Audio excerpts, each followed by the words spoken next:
Hey everyone, today I'm going to show you some of the tools that I keep with me all the time. Whether it's live events, video production, or installs, these are the 22 tools that I'll be bringing with me into the new year. First off, we have the Liveview Solo. This thing is used for pretty much anything corporate and like super important. So what it is, it's an encoder, and it has these wireless antennas for cellular. You can also connect it to Wi-Fi and Ethernet at the same time. So that's 4 connections you have to the internet. Basically does fake cellular bonding and will make sure your stream never goes down. There is a monthly cost to this product to use, whether it's the cellular antennas or the service itself, so keep that in mind. But it does allow you to stream from pretty much anywhere, and it's battery powered, which is a nice backup. This is definitely a must if you're trying to stream without any dropouts or reduce your risk. The Focusrite Scarlett Solo. This thing is an audio interface. It allows you to take in whether it's a 1/4 inch or an XLR and come out USB-C into your computer. You can also use this as an output, so that's nice as well, although I really only use it for an input, and it has nice knobs on it to adjust your gain, and they will flash either green or red or yellow depending on if you're good or peaking or close to peaking. Why would you need this? Well, if you've ever tried getting a microphone into something like Zoom, or take your entire audio mixer feed into your computer, whether it's Zoom or Microsoft Teams or just a live stream, this is what you need. The Axun Cinei 2S Pro, this is a wireless transmitter and receiver. These things are just great. I have not really had many dropouts unless I'm going between floors or buildings. But when you're in line of sight, you're good to go with these things. They are battery powered, which is nice, and you can plug them in for constant power. I have left these running for days without a problem. They have 16 different channels, which means you can run 16 of these different sets in the same room, and you can have one transmitter with multiple receivers. So if you're trying to do 2 projectors in a room or a wireless camera, or have your feed go to lots of different monitors so they can walk around with them, these guys are great, and they're really not that expensive for how good they are. So highly recommend these guys for wireless HDMI or SDI. This little guy here has a super long name, but I'm just going to call it the GLINET wireless router. All right, it is a very tiny switch, as well as it's a full-blown router. You can turn it into a wireless receiver for Wi-Fi and convert it to Ethernet. I use this all the time to jump Wi-Fi networks, extend Wi-Fi networks, maybe an ATEM Mini Extreme or any switcher really, and get a Wi-Fi signal to it. Super easy to config. I usually do it from my phone. You just kind of type in the IP address of the device and you can change whatever you want. So a lot of times I'm going to an install or something and I want to be able to connect to the system from my iPad or laptop, make it wireless. I just throw an Ethernet cord in here. Highly recommend. It doesn't have a super long range or anything, but it definitely does the trick, and nice and compact with the small antennas. Okay, a couple items here. So we have the Satechi, what is this? 108 watt power brick. So this thing will not only charge your newer MacBook Pros, but it has a bunch of other ports for USB-A and USB-C devices. So that's really nice. It is a super fast charger and a beast of a brick, especially when I travel and go place to place. This is my main laptop charger because it charges everything else as well. Along with that, I do have these 15-foot power cables. Again, all the links will be below. I pretty much run with long cables. That way, I don't need to bring any extension cords with me. These cables are also very generic. So when you have a TV that needs a longer cable, or even, these anchor bricks, which I'm not putting this on the list, I am honorably mentioning it. These are 10-port USB-A anchor power hubs. They take the same cable, which is nice. So I always have backups, but that is great for charging lots of converters that can take USB power. These guys right here are probably my top favorite. So what these are is, this one is called the Troubleshooter, and it takes a bunch of video inputs or outputs, cross converts. You can check it on the display. You can see a whole bunch of information about it. This right here is my go-to for anything that's not working, hence the name Troubleshooter. Then over here, we have the Blackmagic 4K Video Assist 12G. This is just a great looking monitor, and it is battery powered. You can plug in dual batteries for redundancy or constant power.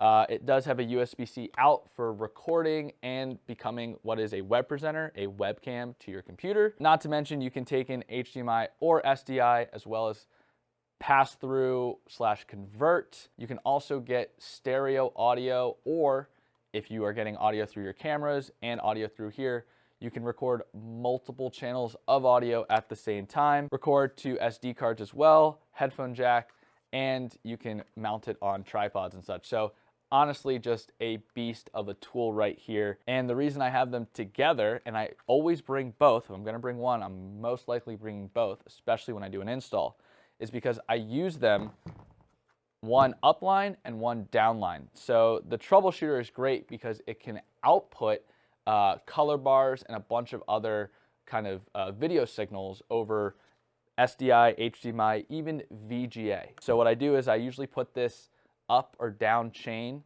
on a cable. So I'll put this at the beginning of the cable and I'll put this at the end of the cable, and I can use it to not only test the cable, but see where are my inputs, where are my outputs. Unfortunately, I don't think you can get this exact Troubleshooter anymore, but you can get the mini version, which does pretty much the same things. It just does not have VGA. Simple, but powerful. SDI screwdriver, or as it's called online, the BNC screwdriver. Not any specific one, just get one that's long. If you're using pro-grade equipment like an 8K Constellation or even the Blackmagic ATEM 2ME, 4ME, SDI, BNC connectors are nice and close, this guy will fit into it. You'll be able to rotate it and then pull it out. This right here is the Allen & Heath SQ5. When it comes to pro audio, I want it to sound really clean and crisp. This is the board I use. It has great preamps. It beats pretty much everything else that competes with it in terms of price and even some sort of capabilities. It's got a great user interface. I find it very intuitive. Plenty of faders, as well as it can do 48 channels with just 16 faders, which means you use these layers here to toggle through all the different banks. You can plug a stage box into it to get plenty more I/O, up to, again, 48 channels with probably 24 to 36 outputs. You can also link boards together. So if I want one of these boards up at the front of house, one of these boards on the side of the stage, I can do that. Anything corporate, anything high-end, I'm using this board. Anything with lots of channels and faders, bringing this board. My favorite board at the moment, at the beginning of 2022. However, if this board is a little out of your price range, there's another one that I would highly recommend, and that is the TouchMix 16. So you can do the TouchMix 16, the TouchMix 8, just means how many inputs you actually have available. This board right here is insanely capable for its size. So I can do all of my EQ, effects, and mix minus, things like that from this guy alone. It is super light, super thin. Is it the best sounding board I've heard? No, but it is super convenient. And with all boards, it is a requirement for me to be wirelessly controlled. So that means it does come with this little Wi-Fi dongle. So I can connect my iPad to the board and walk around the room, EQ out mics, go up on stage with a Podium mic, EQ that out, make sure everything sounds good. Or I can even place this off to the side and have my main switcher set up here and have an iPad that I can see everything happening. Laptops, computers, iPads. So I pretty much carry on me 3 devices at all times. I carry a MacBook Pro. This is the 13-inch one. There's just a skin on it at the moment, so everyone knows it's mine. A PC laptop. This one changes quite a bit, but at the moment, this is an Acer Nitro 7. My biggest requirement for PC laptops is not the Windows operating system, it's not how much RAM or anything like that, it's not how much storage space. It needs a physical Ethernet port, which this one has, and it needs an HDMI port, and preferably both USB-C and USB-A ports. I'm not a big fan of dongles, converters, adapters, things like that, but for a PC, especially when I'm working with lots of servers and consoles and processors, I don't want to have a dongle in between that could screw up communication, get unplugged, things like that. So physical I/O on a PC, which is hard to find nowadays, is a must for me on my laptop I carry with me. And lastly, it's just an iPad. Yes, I have the 12.9 iPad in a really convenient case that lets me just set it up and go. It doesn't really matter which one you have, but I wanted to show you the ones that I carry with me. You don't need anything fancy. This laptop has 16 gigs of RAM, not 32, not 64, just 16. And it can do everything I need it to do, run ProPresenter, run my ATEM software, control Companion, all of it. So these are my go-to devices that I will always have on me, and we'll see if they change going into 2022. Along with laptops is dongles. This is my go-to. It is the Uni USBC hub. The USB-C cable can be removed from it, so it is just nice and square, and when I have a bunch of these, I can stack them, things like that. 2 USB-C A ports on this side, plus a micro and an SD card reader. Then on this side, it has another USB A port, an Ethernet port, which is very important, HDMI, and a USB-C charging port. Along with the dongle is the cable. So this comes with like a 4-inch USB-C cable. Not a big fan of it. I like these ones from Pluggable. They're about 2 feet in length, maybe 18 inches. And they also come with a 2-meter option. I have a bunch of them. I always pair them with this dongle, or I can plug them right into a USB-C device like an SSD or the Blackmagic ATEM products. If you're gonna get this dongle, get this cable to go along with it. You'll thank me later. So this is a second iPhone, and here's why I find it really crucial. What I use this iPhone for is primarily an app called Filmic Pro. It's a camera app.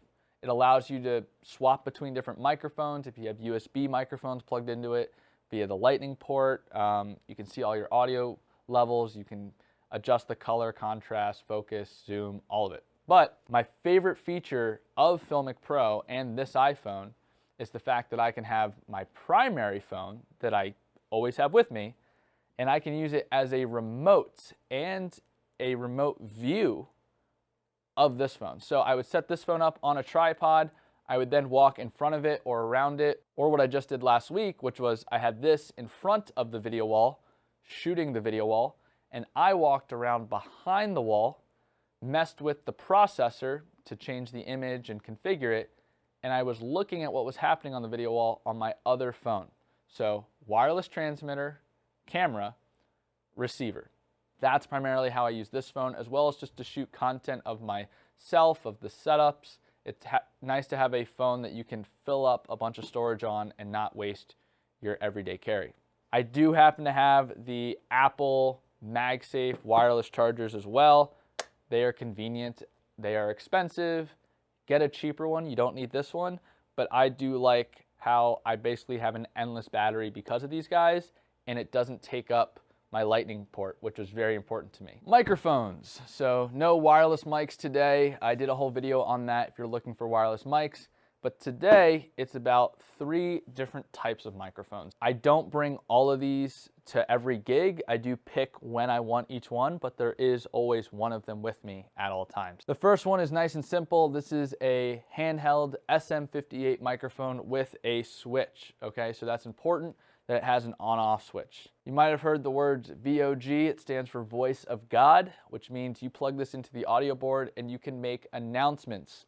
And it's really quick and easy when it has a switch on it, so you don't worry about your fader. You just turn it off, you pick it up, you turn it on, you talk, turn it off, you put it back down. You can hand this to other people, but I like it because it's wired, it's simple, and I know it's gonna work every time. Next is the Podium Mic here, and this is an XLR connection. You do need something called phantom power, also called 48 volts on most mixers. What I like about it is you can unscrew the bottom, okay, and with dip switches, change what the button on the front does. So there is a touch button here, and then there's a light. So you can set this to always be on, and when you touch the button, it mutes. You can do an on-off. As you hold it, it mutes. As you hold it, it's on. You can configure it how you like. It has a really long, nice gooseneck that is super easy to move. And so for podium mics, the Shure Podium Mic is my go-to. We have them all around our studio here, and we have them as on and off. So wire this through the mixer, make it part of your mix minus, and you click it, you talk to your talent, you click it again, and it's off. There's no feedback, suppression, or anything like that in it. So it's just a mic. It is super sensitive, which is nice. And when people stand far away from it, if you EQ it out correctly, if the speakers in the room aren't going to cause you feedback, you can literally stand this far away or farther, and it'll pick you up nice and clean. So my go-to podium mic and tabletop mic. So this is just a tabletop USB mic. Is it the best sounding mic? No, but what I like about it again is the button, okay? So if I'm just setting up for virtual records or I need a quick microphone to give to someone to plug into the laptop, I'll give them this mic. You plug it into either a PC or a Mac and it's just gonna work, it's gonna notice it. Plus it comes with a really long USB-A to USB-B cable, so that's really nice plugging into things farther away. Hands down, my favorite universal remote right here. So why do I like it? Well, I deal with a bunch of different TVs and brands. Roku, Samsung, LG, Vizio, you name it, I've probably had to deal with it. Remotes are hard to find sometimes, and well, this guy right here, you can configure from your phone and then just with a knob, toggle through all of them. So on here I have a Samsung, an Apple TV, a Roku, more Samsungs, Sony, Vizio, Sharp, LG, Panasonic, DVD players, things like that. You can configure it however you want, put as many, put as little as you want. I recommend these all the time to people, especially in my industry. Everyone seems to love these guys. Downside, the battery on this tends to die. It like doesn't turn off ever. So I do have to carry around AA batteries with me for this. Okay, so this box will solve your problem when plugging any normal device like a laptop or a phone into your mixer. So what it has on it is 3.5 millimeter or aux cable, as most people call it, and an XLR connection. It does the conversion for you. It is directional, so that's important. But what it has on it is not only a volume knob, but a ground lift. Okay, so it has this switch on it, which basically in XLR, there's 3 pins. There's left, right, and ground. What it does is that very third connection, it'll either make the connection, which is called ground, or it'll lift. It'll take away the connection. And that can solve a buzz. So if you ever plug a laptop or a phone in and you're getting this weird buzz coming from that device, this will kill the buzz immediately. So I will crank the gain up on any device I plug in just to see if I get a buzz. And if I do, I simply pick ground or lift, whichever one's gonna kill that buzz. And then of course I always have an iPhone dongle, lightning to headphone jack matched with it, so I can plug my phone in, test audio, things like that. I know this box works. It's expensive, but it works every time and is very reliable and gives me nice clean sound, which is important. Wireless comms. So these are the EarTech wireless comms. Basically, they are glorified walkie-talkies, but what's nice about them is they are fully wireless, and to mute and unmute, you just pull the mic down. Now you're talking to everyone like you have a walkie-talkie, like you press the button, and to mute yourself, you just put it up. So all of our crew would wear these on maybe a high-end event where we have 4 or 5 crew members working together, audio, lighting, video, director, technical director, things like that. We've even given this to planners and clients. They love it because they feel like they know what's going on. You can ask them a question. Hey, is he supposed to be doing that? Are we going over time? Who's next? Things like that. There is a hub that you can get as well. This will allow you to have 2 different headset groups going on, and then you can link them with the button. There is a wired headset that comes with this, so you could mount this or you can just leave it plugged in somewhere. But you can mount this to maybe the director. So if he needs to talk to both groups, he can do that. And if he just wants to talk to one group, he can do that. And they go through buildings. They go through floors. They're probably not going to get you longer than a football field or 2, but that's usually all you need for these things. All right, last one here. This ginormous beast of a TV here is actually a touchscreen, specifically a whiteboard. So it is a full touchscreen TV, 4K.